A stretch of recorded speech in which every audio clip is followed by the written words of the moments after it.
السلام کی عزت، شہرت، مقام، مرتبہ سب کچھ ہے تو مصطفیٰ کریم علیہ السلام کی نسبت سے۔ یاد رکھیں ہمارے بڑے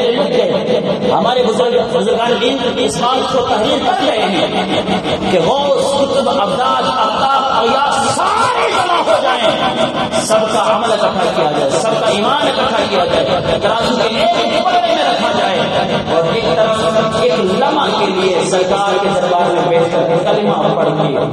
پھر فوراً فوت ہونے والا فاطمہ بن ایمان پانے والے صحابی، نہ روزہ اس نے رکھا، نہ نماز کا موقع ملا، نہ حج کا موقع ملا، نہ زکات کا موقع ملا، ہمارے بزرگ لکھ گئے اور اسلام کا یہ عقیدہ ہے ساری عمر غوثیت میں لینے والا، ساری عمر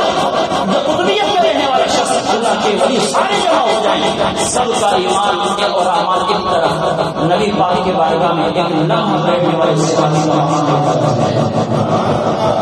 بس اتنی بات ہے۔ سرکار کی نسبت سے بندہ صحابی بنتا ہے، سرکار کے پیار سے بندہ ولی بنتا ہے، سرکار کی نسبت سے بندہ اہل بیت بنتا ہے۔ اللہ وحدہ لا شریک لہ اور آپ سب کو عمل کی توفیق عطا فرمائے۔